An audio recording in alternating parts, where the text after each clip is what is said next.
আসসালামু আলাইকুম এভরিওয়ান, আশা করি সকলে ভালো আছেন। বিন্যাস ও সমাবেশের ক্লাসে আপনাদের সকলকে জানাচ্ছি স্বাগতম।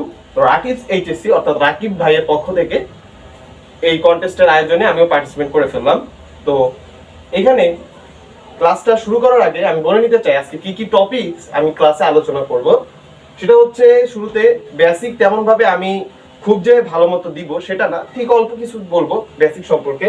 এরপরে আমি চলে যাব খুবই ইম্পর্টেন্ট টাইপস, চক্রবিন্যাস, দল গঠন, রেখা, ত্রিভুজ, চতুর্ভুজ তৈরি, এই কটা টাইপস। তো এই চ্যাপ্টারটা এইচএসসি সবচাইতে সহজ একটা চ্যাপ্টার। কি বললাম? সবচেয়ে সহজ একটা চ্যাপ্টার। আপনি খেয়াল করবেন ইন্টিগ্রেশন, ডিফারেন্সিয়েশন, ত্রিকোণমিতি, এইসব চ্যাপ্টারে যতগুলো সূত্র আছে তার কিন্তু নখ পরিমাণ সূত্র এই চ্যাপ্টারে নেই। খুবই সহজ। শুধুমাত্র যারা পরীক্ষার আগে ওয়ান শট করে চ্যাপ্টার কভার করতে চান তাদের একটু মুশকিল হবে, কারণ এখানে সূত্র কম হইতে পারে বাট কনসেপ্ট কিন্তু প্রচুর, মানে আপনার কনসেপ্ট ক্লিয়ার থাকা লাগবে। ঠিক আছে? তো চ্যাপ্টারটা আসলে কি সেটা বোঝার জন্য, মানে কি এই চ্যাপ্টার এবং এটার গুরুত্বটা কি সেটা আমি আপনাদের বলতে চাই। শুরুতে একটা উদাহরণের মাধ্যমে বাস্তব একটা গল্প বলি। সাপোজ আপনার মা এরকম একটা লকারে আপনার মোবাইলটা তালাবদ্ধ করে রাখছে এবং এখানে হচ্ছে 3টা ডিজিট আপনাকে দিতে হবে। 3টা ডিজিট দিলে সেখানে হচ্ছে কি আপনার এই লকারটা খুলে যাবে। তো আপনি জানেন যে 1 থেকে, মানে প্রত্যেকটা এরকমের লকারে মানে প্রত্যেকটার জন্য আপনার অপশন কয়টা? 0 1 2 3 4 5 6 7 8 9। মানে এইখান থেকে এই কটা সংখ্যা থেকে আপনি যদি এখানে 3টা বসাইতে পারেন, মোবাইলে আমরা পাসওয়ার্ড দেই না, তো এই কয়টা সংখ্যা থেকে আপনি যদি এখানে 3টা বসাইতে পারেন সঠিকভাবে, তাহলে কিন্তু আপনার এখানে এটা চলে আসবে। ঠিক আছে? এখন আপনি শুরুতে ভয় পেয়ে যাবেন যে এত বিন্যাস, মানে এত কম্বিনেশন আপনি কিভাবে সঠিক পাসওয়ার্ডটা বসাবেন। তো এই ভয় কি করবেন? আপনি আর চেষ্টাই করবেন না। এই চুরি বিদ্যাটা কিন্তু আসলে বাস্তবে আসলে অবাস্তব, কাল্পনিক। তবে কেউ চেষ্টা করলে অবশ্যই পারবে। কারণ কি জানেন? এই চ্যাপ্টার পড়ার পর আপনি জানবেন যে এখানে যদি আপনি 120 বার চেষ্টা করেন, কয়বার? 120 বার চেষ্টা করলে আপনি এখানে অবশ্যই পাসওয়ার্ডটা খুলে ফেলতে পারবেন। মানে আপনি এখানে লকটা খুলে ফেলতে পারবেন 120 বার। আপনি অর্থাৎ সারাদিন যদি চেষ্টা করেন বা এক বেলা যদি চেষ্টা করেন, খাতা কলম নিয়ে যে এইটা করলাম কম্বিনেশন, এবার এইটা এভাবে করে কিন্তু আপনি 120 বার করে ফেললে একটা না একটা আপনার লেগেই যাবে। ঠিক আছে? তো এই হচ্ছে আপনার বাস্তবে একটা উদাহরণ দিলাম। তো এই চ্যাপ্টারটা আসলে এরকমেরই যে কতগুলা বিন্যাস করা যাবে, কতভাবে সাজানো যাবে, এই জিনিসপত্র নিয়ে তৈরি। চ্যাপ্টারটা খুবই সহজ, সূত্র খুবই কম। তো চ্যাপ্টারে 2টা কনসেপ্ট আছে, একটা হচ্ছে বিন্যাস ও আরেকটা হচ্ছে কি সমাবেশ। তো বিন্যাস কি আর সমাবেশ কি আমরা যদি একটু খেয়াল করি, এখানে একটা ত্রিভুজ আমি আঁকছি ভেক্টর দিয়ে, সেটা হচ্ছে, আর এখানেও একটা ত্রিভুজ আঁকছি ভেক্টর দিয়ে। প্রত্যেকটার ভ্যালু কিন্তু সেম, মানে প্রত্যেকটা সাইড গুলো মানে বাহুগুলো আপনার একবারে সেম মান। তো এখানে যদি আমি খেয়াল করি A B B C AC, এই তিনটা কি সমান? মান সেম হইলো আমরা জানি, ভেক্টরের দিকের কারণে এগুলো কিন্তু অসমান। বাট আমি যদি খেয়াল করি এই জায়গাটাতে A B B C C এ সবগুলো কিন্তু আপনার মান সমান, মানে সমান। মানে এখানে কি অর্ডারিংটা গুরুত্বপূর্ণ হইলো না। তাই এখানে হচ্ছে যেখানে অর্ডারিং গুরুত্বপূর্ণ সেখানে হচ্ছে বিন্যাস, যেখানে গুরুত্বপূর্ণ না সেখানে হচ্ছে সমাবেশ। আমি আরেকটা এক্সাম্পল দিতে চাই, যেমন আমরা যদি এখানে অ্যাক্ট এই শব্দটা দিই, এইটাকে যদি আমি ঘুরিয়ে যদি এইভাবে লিখি, শব্দগুলো কিন্তু আমার মানে মানে বর্ণগুলো, লেটারগুলো কিন্তু আমার সেম থাকলো, বাট আমি একটু বিন্যাস করার কারণে আলাদা 2টা শব্দ হয়ে গেল। তো এইখানে কি অর্ডারিং গুরুত্বপূর্ণ কি গুরুত্বপূর্ণ নয়? এখানে অবশ্যই অর্ডারিং গুরুত্বপূর্ণ। ওকে। আর এইখানে হচ্ছে আপনার কি সমাবেশ, এখানে হচ্ছে কি আপনার অর্ডারিংটা গুরুত্বপূর্ণ নয়। ঠিক আছে? তো এই হচ্ছে বিষয়। তবে যারা কোশ্চেন থেকে বুঝতে পারবেন না যে সমাবেশ আর বিন্যাস কোনটা, তারা হচ্ছে এখানে কিছু মুখস্থ টিপস মনে রাখতে পারেন। যদি কোশ্চেনে আপনি দেখেন বিন্যাস সাজানো, কি বললাম? বিন্যাস সাজানো, সংখ্যা গঠন, শব্দ গঠন, এই শব্দগুলো আছে, সেক্ষেত্রে আপনি ধরে নেবেন যে এটা হচ্ছে বিন্যাসের অঙ্ক। আর যদি সমাবেশ, বাছাই করা, দল গঠন, এই শব্দগুলো থাকে কোশ্চেনে, তখন আপনি ধরে নিতে পারেন যে এটা সমাবেশ। ওকে। তো এবার হচ্ছে আসি যে আপনার এই সমাবেশ কি হয় আর বিন্যাস কি হয়। সমাবেশ হচ্ছে আপনার এনসিআর, আর হচ্ছে বিন্যাস হলো আপনার এনপিআর।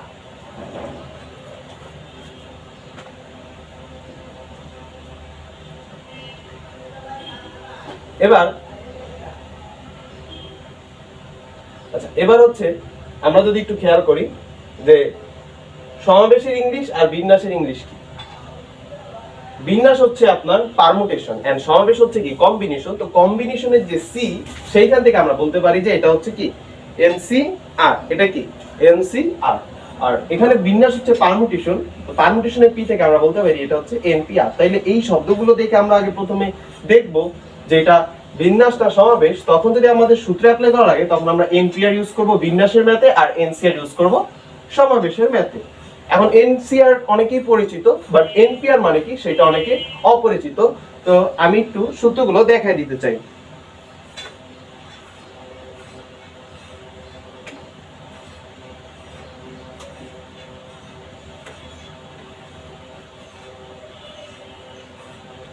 এবার আমরা এনসিআর এবং এনপিআর এর সূত্রগুলো দেখাবো।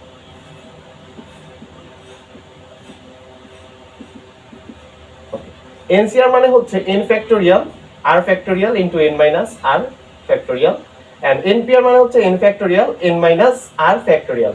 তো এখানে দেখেন জাস্ট r ফ্যাক্টোরিয়ালটা নাই আমার এখানে এনপিআর এ। তাহলে আমরা কি বলতে পারি, আমরা বলতে পারি যে এনপিআর ইকুয়ালস টু কিন্তু এনসিআর ইনটু r ফ্যাক্টোরিয়াল। মানে হচ্ছে এই উপরের r আর এই নিচে এখানে যদি আমি একটা r ফ্যাক্টোরিয়াল গুণ দেই তাহলে কি হয়ে যাবে, এটা কাটাকাটি চলে যাবে, কাটাকাটি চলে গেলে আমার কিন্তু এইটা থাকতেছে, অর্থাৎ এনসিআর ইনটু আর ফ্যাক্টোরিয়াল হচ্ছে কি এনপিআর।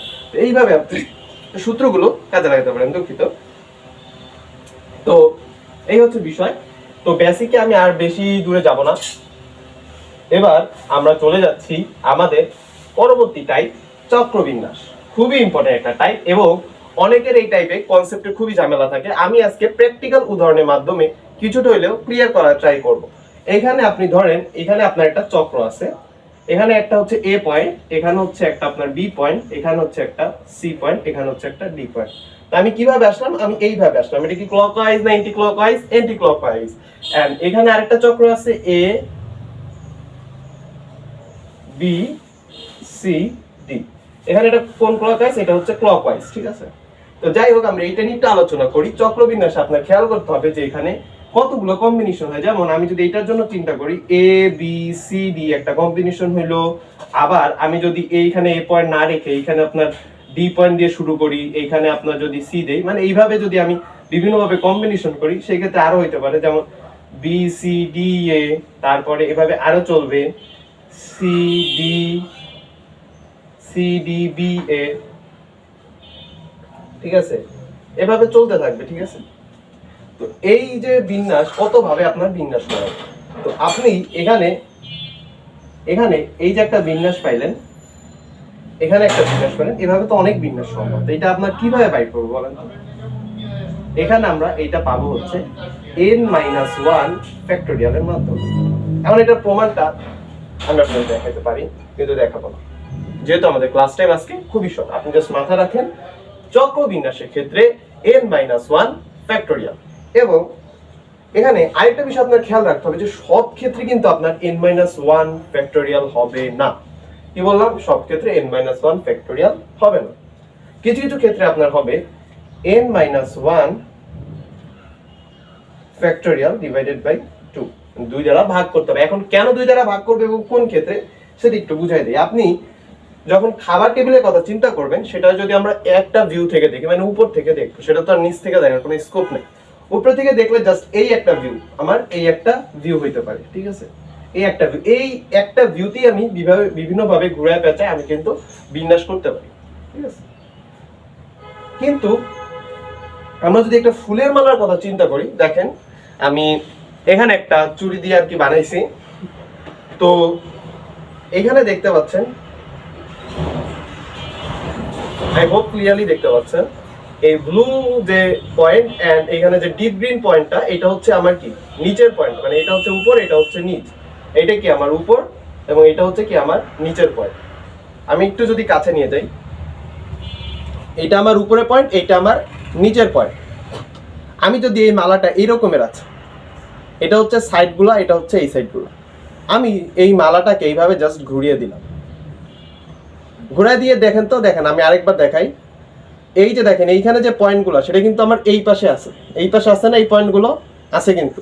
কিন্তু আমি যদি মালাটাকে ঘুরাই দেখি, তখন কিন্তু আমার এই পয়েন্টগুলো এই সাইডটাতে চলে আসলো, বাট উপরের পয়েন্ট আর নিচের পয়েন্ট কিন্তু আমার সেম। দেখেন উপরের এবং নিচের পয়েন্ট কিন্তু আমার সেম, উপর নিচে সেম আছে, বাট এই লাল পেনের যে সাইডটা সেটা কিন্তু এই সাইডে চলে আসলো। তো এই হচ্ছে আমার সাইড। তো এখন এখানে আপনার দেখা যাচ্ছে যে আপনি যদি এই পাশটা আপনি যদি এইভাবে রেখে যদি আপনি একবার বিন্যাস করেন তখন একটা বিন্যাস পাবেন, এবং দেখা যাবে এইখানে যে বিন্যাসগুলো আপনি করতেছেন, আপনি যখন এটা ঘোরাচ্ছেন, ঘুরায় যখন আবার বিন্যাস করবেন দেখবেন সবগুলো কিন্তু আবার ঘোরায় পেঁচায় কোনো না কোনোভাবে সেম হয়ে যাচ্ছে, মানে দুইবার বিন্যাস হয়ে যাচ্ছে। যেহেতু এটা উল্টানো যায়, এটা ঘুরানো যায়, বাট টেবিলের ক্ষেত্রে কিন্তু আমরা এই জিনিসটাকে উল্টাইতে পারি না বা ঘুরাইতে পারি না। আপনি একটা নাগরদোলার কথা চিন্তা করতে পারেন। নাগরদোলা যখন এরকম ভাবে ঘুরে, ঠিক আছে, আপনি এই যে ক্যামেরার যে দিক থেকে আছে ওই দিক থেকে দেখতে পাচ্ছেন একটা ভিউ, আপনি যদি আবার আমার দিকে আসেন, মানে এইখানটাতে আসেন, তখন কিন্তু আপনি আরেকটা ভিউ দেখতে পাবেন। সো এইখানে হচ্ছে আপনার কিন্তু আবার দুইটা ভিউতে আপনি চাইলে এটাকে সাজাইতে পারেন যে কতগুলো কম্বিনেশন হওয়া পসিবল। তো এই যে আপনার দুইটা ভিউ, এর জন্য হচ্ছে কি হবে, আপনার যেহেতু দুইবার আপনার হয়ে যাচ্ছে কম্বিনেশনটা, কিন্তু আমরা কি জানি যে এইখানে চক্রবিন্যাস মানে কি একবারে যতগুলো আপনার হইতে পারে। তো এর জন্য হচ্ছে আমরা এখানে 2 দ্বারা ভাগ করব, ঠিক আছে। এখানে যেহেতু দুইটা হয়ে যাচ্ছে এর জন্য আমরা এখানে হচ্ছে 2 দ্বারা ভাগ করব। ওকে, আচ্ছা। তো এবার আমরা কিছু ম্যাথ দেখে নেব এখান থেকে।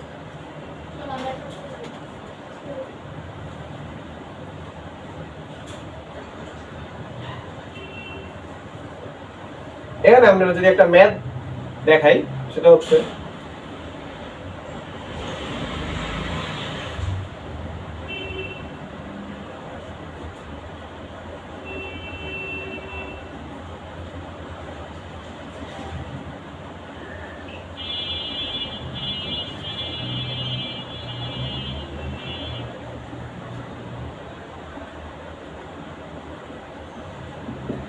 জন বালক একটা টেবিলে কতভাবে বসতে পারে। তো টেবিল আমরা জানি যে দুইটা ভিউতে দেখা পসিবল না, একটা ভিউতে দেখা যায়। এর জন্য আমরা এখানে হচ্ছে এই সূত্রটা অ্যাপ্লাই করব, 10 - 1 ফ্যাক্টোরিয়াল, যেটা সইটা। কারণ ফ্যাক্টোরিয়াল মানে কি, যাদের বেসিকটা আরো দুর্বল তারা এখান থেকে আমি একটু দেখাই দিচ্ছি। 9 ফ্যাক্টোরিয়াল মানে হচ্ছে 9 * 8 * 7 * 6 * 5, মানে 6 * ... 1 পর্যন্ত চলে যাবে। এটা হচ্ছে ফ্যাক্টোরিয়াল। আরেকটা জিনিস মাথায় রাখবেন যে 0 ফ্যাক্টোরিয়াল সব সময় হচ্ছে 1। এই দুটো জিনিস একটু বেসিকটা মাথায় রাখবেন যে ফ্যাক্টোরিয়াল মানে হচ্ছে 1 পর্যন্ত চলে যাবে। তো এই হচ্ছে আমার বেসিক্যালি যে নিয়মটা, যে 10 জন বালক যদি একটা টেবিলে বসতে চায় তাহলে আপনার 10 - 1 = 9 ফ্যাক্টোরিয়াল এইভাবে বসতে পারে। কারণ কি, এটাকে আমরা দুইটা ভিউতে দেখতে পারি না। বাট আমরা যখন আরেকটা উদাহরণ দিয়েছিলাম যে দুইটা ভিউতে যদি দেখা যায় একটা মালার ক্ষেত্রে বা একটা নাগরদোলার ক্ষেত্রে, আমরা এইটাই দিব যে 10 জন বালক একটা নাগরদোলায় কতভাবে বসতে পারে। টেবিলের জায়গায় আমরা কি দিয়ে দিব, নাগরদোলায়। নাগরদোলায় কতভাবে বসতে পারে, তখন কিন্তু আপনার হয়ে যাবে 10 - 1 factorial divided by 2, that means 9 factorial by 2। অর্থাৎ আগের যে রেজাল্ট আসবে তার থেকে 2 কম। কারণ কি, এখানে হচ্ছে কি আপনার যে কম্বিনেশনটা এটা হচ্ছে দুইবার মিক্সড করে কম্বিনেশন হচ্ছে, মানে দুইবার মিক্সড আপ হয়ে কম্বিনেশন হচ্ছে। এর জন্য আমরা 2 দ্বারা ভাগ করে এটাকে আবার সঠিক জায়গায় নিয়ে আসি। এর পরবর্তীতে হচ্ছে আমরা চলে যাব আমাদের চক্রবিন্যাসের পরে দল বা কমিটি গঠন। এটা কিন্তু আপনার খুবই ইম্পর্টেন্ট টাইপ। এই দল বা কমিটি গঠন এই টাইপের ভিতরে আমরা এখন আলোচনা করব হচ্ছে যে কিভাবে কতগুলো মানুষ থেকে একটা দল বা কমিটি বিভিন্ন শর্ত অনুযায়ী আমরা আলোচনা করতে পারি। আমি সর্বপ্রথম একটা আপনাকে প্রশ্ন দিয়ে দিব, যার মাধ্যমে আপনি বুঝতে পারবেন যে দল বা কমিটি গঠনের কনসেপ্টটা কি। কিন্তু তার আগে অবশ্যই কমেন্ট করে জানান যে চক্রবিন্যাসের কনসেপ্ট আপনারা বুঝতে পারছেন কিনা। আচ্ছা, দল বা কমিটি গঠন কি একটা প্রশ্ন দিতে পারি। সাপোজ আপনার কাছে 10 জন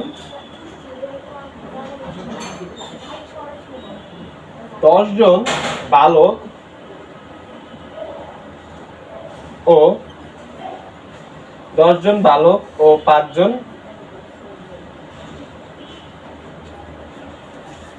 বালিকা নিয়ে 4 সদস্য বিশিষ্ট কতগুলো দল বা কমিটি গঠন করা যায়। আচ্ছা, তো 10 জন বালক ও 5 জন বালিকার দ্বারা 4 সদস্য বিশিষ্ট। আপনি এই খেয়ালটা রাখবেন যে এখানে 10 জন বালক এবং হচ্ছে আপনার 4 সদস্য বিশিষ্ট এবং 5 জন বালিকা, এটা হচ্ছে আপনার কিওয়ার্ড।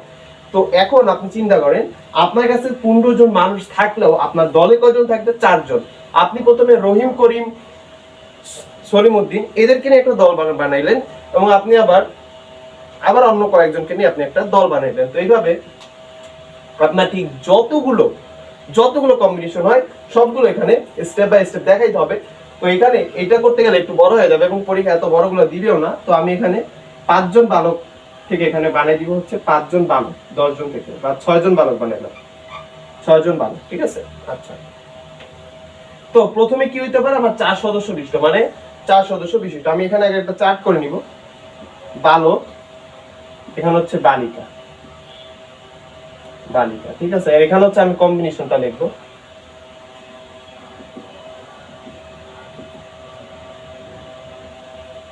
তো বালকের ভিতরে আমার হচ্ছে কয়জন থাকবে এবং বালিকার ভিতরে কয়জন থাকবে। আমি যদি বালক নেই 3 জন, বালিকা হবে আমার কয়জন? 1 জন। আমি যদি বালক নেই 2 জন, বালিকা হবে কয়জন? 2 জন। আমি বালক যদি নেই 1 জন, বালিকা হবে 3 জন। তো এর বাইরে আর কি কম্বিনেশন হতে পারে? এখানে কিন্তু 2 জনকে অবশ্যই থাকতে হবে, 1 জনকে নিয়ে আপনি চাইলেই দল গঠন করতে পারবেন। তো এর বাইরে কি আর কোনো কিছু সম্ভব নয়। তাহলে আমরা এখানে কি লিখব?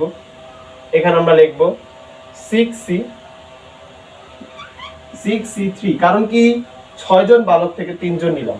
তো এই বেসিকটাও কিন্তু আপনাদের দরকার। আমি প্রথমেই দেখাইছিলাম যে আপনার আম্মুর ওই লকারটাকে যদি আপনি খুলতে চান সেই ক্ষেত্রে আপনাকে কি করতে হবে? ওই যে 10টা সংখ্যা থেকে 3টা ডিজিট কালেক্ট করতে হবে। তখন ওই 10টা থেকে 3টা আনার জন্য 10C3 ইউজ করছিলাম। সেম ভাবে এখানে 6 জন থেকে 3 জনকে ঠিক যতগুলো উপায় নিতে পারি আমি 6 জন থেকে 3 জনকে ধরেন আপনি 10 রকম উপায় নিতে পারেন। একবার রহিম, করিম, সলিম, একবার হচ্ছে আব্দুল্লাহ, রহমান, এদেরকে নিয়ে আপনি একটা দল গঠন করলেন। তো এইভাবে বিভিন্ন কম্বিনেশনে আপনি এখানে নিতে পারেন। তো 6 জন থেকে 6C3 ভাবে আপনি এতগুলো উপায়ে নিতে পারেন। এরপর হচ্ছে বালিকা আমরা নিতে পারি 5 জন থেকে 5C1 ভাবে। এই হচ্ছে আমার প্রথম কম্বিনেশন। যেহেতু এখানে গুণ কেন দিলাম? এটা হচ্ছে আপনার গুণ এবং যোজনের নিয়মটা একটু জানা লাগবে। যখন দেখেন আমি এখানে 3 জন নিলাম, ঠিক আছে, আমি এখানে 3 জন নিলাম, আমার কি কাজটা হইলো? 3 জন নিলে কি কাজ হচ্ছে না। আমাকে এর জন্য আরো একজন নিতে হচ্ছে, তখন হয়ে যাবে 4 সদস্য বিশিষ্ট। সো এই যে কাজ যখন ইনকমপ্লিট থাকে তখন আমার এখানে 2টা গুণ দিতে হয়। আর যদি এখানে কয়েকটা কাজ কমপ্লিট হয়েছে, মানে এইভাবে করলেও কাজটা কমপ্লিট, আবার ওইভাবে করলেও কমপ্লিট, তো কয়েকটা উপায় যদি আমি কমপ্লিট করতে পারি তাহলে সবগুলো উপায় কি হবে? যোগ হবে, ঠিক আছে। তো অঙ্ক করতে করতে পেরে যাবেন ইনশাআল্লাহ। এরপর হচ্ছে পরের উপায়টা। আচ্ছা, তো এখানে 2 জন বালক 2 জন বালিকা, তাহলে এখানে কি হবে? আপনারা কমেন্ট করেন 6C2 ইনটু 6C2। এবার হচ্ছে এখানে বালক 6C1 ইনটু,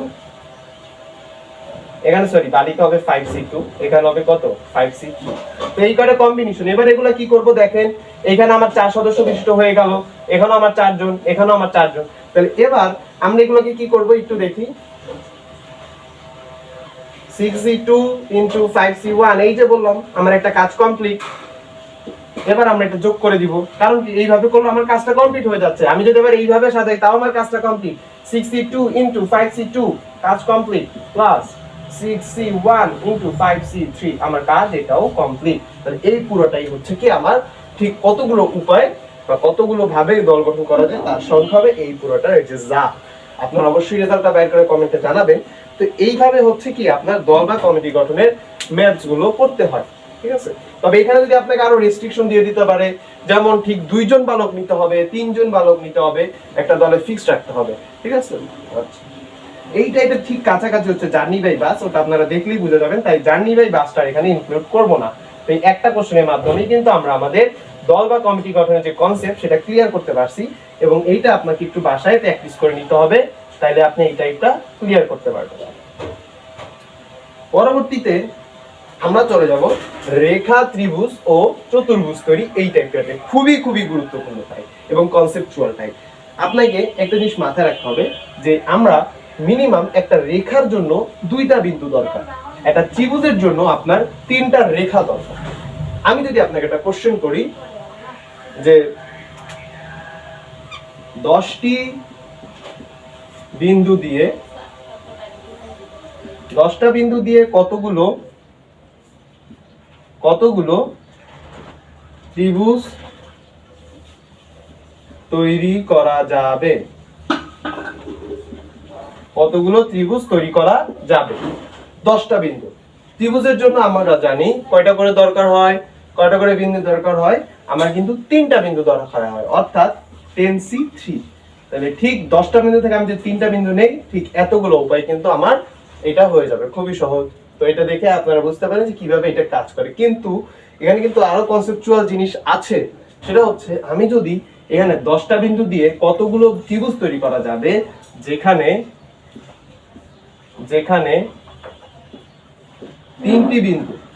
তিনটি বিন্দু সমরেখ। তো এই ম্যাথগুলো কিন্তু কোশ্চেন আমি মুখস্থ করি না, মানে এই টাইপের কোশ্চেন যা পড়া হয়েছে সেইখান থেকে আমার মাথায় যা আসছে সেগুলো আমি লিখতেছি। 3টি বিন্দু সমরেখ, ততগুলো ত্রিভুজ তৈরি করা যায়। ত্রিভুজ যেখানে 3টা বিন্দু কি আপনার সমরেখ, অর্থাৎ 10টা ধরেন আপনার কাছে এরকম বিন্দু আছে। এই 10টা বিন্দু থেকে আপনি কতগুলো বিন্দু নিয়ে একটা ত্রিভুজ করতে পারেন, মানে কত উপায়ে ত্রিভুজ তৈরি করতে পারেন এই 10টা থেকে বিন্দু নিয়ে ইচ্ছা মতো করতে পারেন। কিন্তু আপনার কাছে যে 3টা সমরেখ, এইটা আপনার একটু মাথায় রাখতে হবে, এই 3টা আপনার সমরেখ। তখন আপনি কি করবেন? আপনি তখন করবেন হলো এই যে বাকি 7টা আছে এইখান থেকে আপনি 3টা করে বিন্দু নিয়ে 7C3 উপায় ত্রিভুজ করে ফেলবেন। তবে আপনাকে কি করতে হবে? বাকি যে 3টা বিন্দু রয়ে গেল সমরেখ, এদের নিয়ে একটু কাজ করতে হবে। মানে এখানে ত্রিভুজ আমার হয়ে গেছে, কাজ শেষ, ত্রিভুজ তৈরি করা হয়ে গেছে, ডান। বাট আমার কিন্তু আরো কিছু কাজ বাকি আছে। সেটা হলো যে এইখানে 3টার সাথে আমি যদি এখানে একটা নেই এই 7টা থেকে, তাহলে একটা ত্রিভুজ হলো। এই 3টার সাথে যদি আমি এইটা নেই, তার একটা ত্রিভুজ। অর্থাৎ 7C1 উপায় আমি কিন্তু আরো ত্রিভুজ তৈরি করতে পারি। এইটার সাথে এটা যোগ হয়ে যাবে। কারণ কি, এখানে আমার ত্রিভুজ তৈরি করার কাজ শেষ। এখানেও আবার আরো কিছু ত্রিভুজ তৈরি করা যায়, এবং দুইটা হচ্ছে যোগ। আমরা জানি কাজ যখন কমপ্লিট হয়ে গেল তখন হচ্ছে কি আমার এই 7, এই যে তখন হচ্ছে কি যোগ করতে হয়, কারণ ত্রিভুজ তো অলরেডি করা শেষ। এবার হচ্ছে আরো, মানে আমার কতগুলো উপায় জানতে চাইছে, তো উপায়ের জন্য আমরা এখানে যোগ করে দিলাম যে এই দুইটা উপায় আমরা আগেও দেখছি। ঠিক আছে, যে 4 জন ছিল, কিন্তু 4 জন সদস্য বিশিষ্ট যখন দলটা গঠন হয় না তখন গুণ করছি। বাট যখন গঠন হয়ে গেছে এরপর আরো যত উপায় হইতে পারে সবগুলো একসাথে যোগ করছি। তো এটাও সেম কেস। এরপরে আরেকটু ক্লিয়ার হবেন যখন আমি চতুর্ভুজ দিয়ে করাবো। তবে একটু মাথা ঠান্ডা করেন, কারণ চতুর্ভুজটা কি আপনার আরেকটু কঠিন। চতুর্ভুজ, ওকে। 10টা বিন্দু দিয়ে আপনি কতগুলো চতুর্ভুজ করতে পারেন? 10টা বিন্দুর ভিতরে আমার যদি 3টা হয় যদি আপনার সমরেখ, আপনি তখন এই বাকি 7টা থেকে 7C4 উপায়ে আপনি চতুর্ভুজ গঠন করতে পারেন। এবার আপনার এই যে 3টা আছে, এই 3টার সাথে যদি আপনি এখানে আরো 2টা বিন্দু নেন, তাহলে কিন্তু আপনার চতুর্ভুজ হয়ে গেল। তখন কি হবে যে এই বাকি যে 7টা আছে, 7টা থেকে আপনি যদি 2টা করে বিন্দু নেন, তাও আপনি যতভাবে 2টা করে বিন্দু নিতে পারবেন ঠিক ততভাবে আপনার চতুর্ভুজটা গঠন করা যাবে। আর কি কোনো উপায় আছে দেখি তো? একটা করে বিন্দু নিলে তো পসিবল না, আর 3টা করে যদি বিন্দু নেই না, তখন হচ্ছে চতুর্ভুজ আর থাকতেছে না। আচ্ছা, তাহলে এই হচ্ছে আপনার টোটাল উপায়। এই হচ্ছে কি আপনার টোটাল যে চতুর্ভুজ তৈরি করা যাবে সেই উপায়টা। ঠিক আছে, তো এই হচ্ছে বিষয়। এরপরে আরেকটা জিনিস আছে, সেটা হলো আপনার কর্ণের কনসেপ্ট।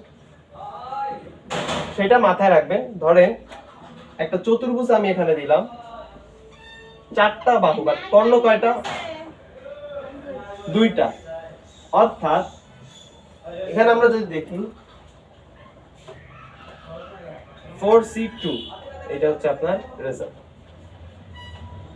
এরপরে আমরা আরেকটু কঠিনে চলে যাব, সেটা হচ্ছে আপনার 12 বাহু বিশিষ্ট, কি বললাম, 12 বাহু বিশিষ্ট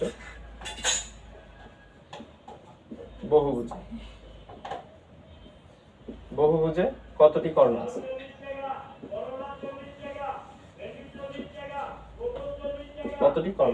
তখন আপনি কি করবেন?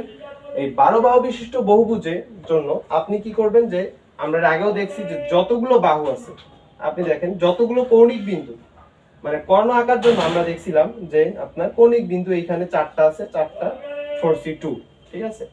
তো যতগুলো কৌণিক বিন্দু ঠিক বাহু কিন্তু সেম ততগুলো, যতগুলো কৌণিক বিন্দু বাহু কিন্তু আপনার ঠিক 4টা কৌণিক বিন্দু 4টা বাহু। তাহলে 12 বাহু বিশিষ্ট বহুভুজে আপনার কৌণিক বিন্দু যদি হয় 12টা,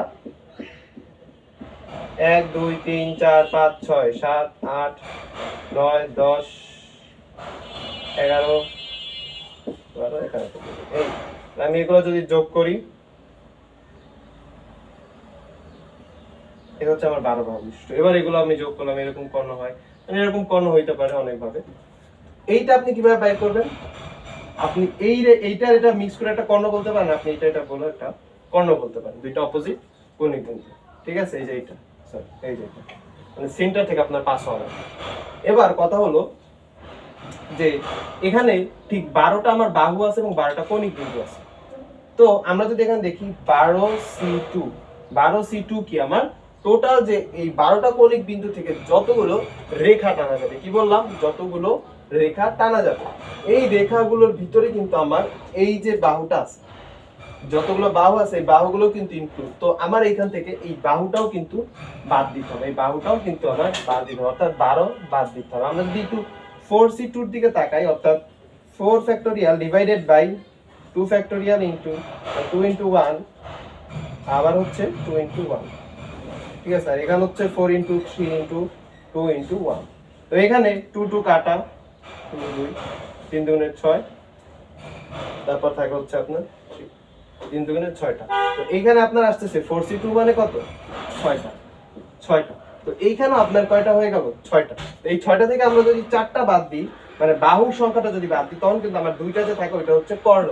আমাদের আগের প্রশ্ন ছিল সম্ভবত যে কতগুলো রেখা টানা যাবে, তখন হচ্ছে 4C2 only। যদি বলে কতগুলো রেখা টানা যাবে তখন 4C2, বাট আপনাকে যদি বলে কতগুলো কর্ণ, তখন অবশ্যই বাহু সংখ্যাটা মাইনাস করতে হবে। দেখেন আমি যখন এই 4C2 থেকে 6 আসে, 6 থেকে 4 মাইনাস করলাম, তখন আপনার 2 আসতেছে। সেম ভাবে এই 12 বাহু বিশিষ্টর ক্ষেত্রে আপনি যদি এই বাহুর সংখ্যা মাইনাস করেন, তখন কিন্তু আপনার কর্ণের সংখ্যাটা চলে আসবে। তো এই ছিল আমার এই টাইপটাও কমপ্লিট। তো আজকের ক্লাসটা করার পরে আশা করি যে বিন্যাস এবং সমাবেশের কিছু কঠিন কনসেপ্ট আপনাদের ক্লিয়ার হলো। তো যত ভুল ত্রুটি আছে একটু ক্ষমা সুন্দর দৃষ্টিতে দেখবেন, কারণ এভাবে কন্টেস্টে ক্লাস আমি ফার্স্ট টাইম নিলাম। তো ধন্যবাদ সকলকে, আসসালামু আলাইকুম।